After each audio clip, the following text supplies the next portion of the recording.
Hello guys, hello everyone. Mapakaon naman ko gali sang mga alipores.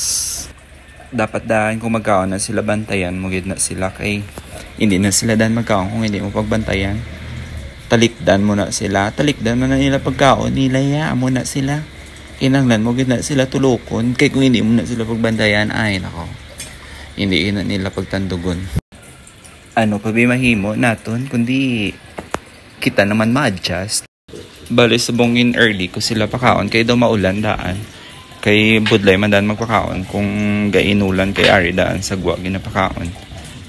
Batian nyo na ang ano nakon ang may background nga sound si Kiko na iyan na amo na siya maginawa. Siningan ila daw baboy kuno kung maginghawa.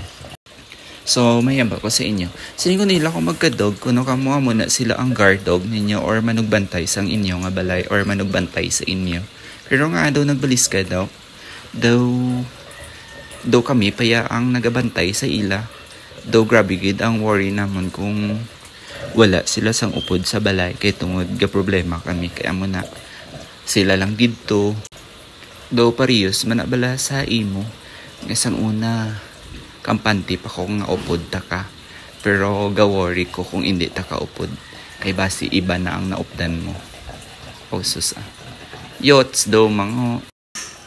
Kalma ka mo da guys. Wala ko ya jowa. Joke na naiyaya. Kasi karon ano naman na karon mambal ninyo.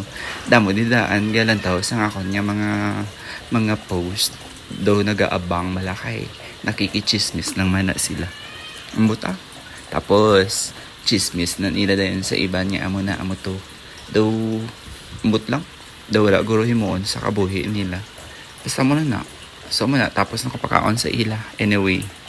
So manghimos na ko. Hindi ko galing kapangimos kay kabudlay daan sa salakyan. Hindi ko kadto sa gripo.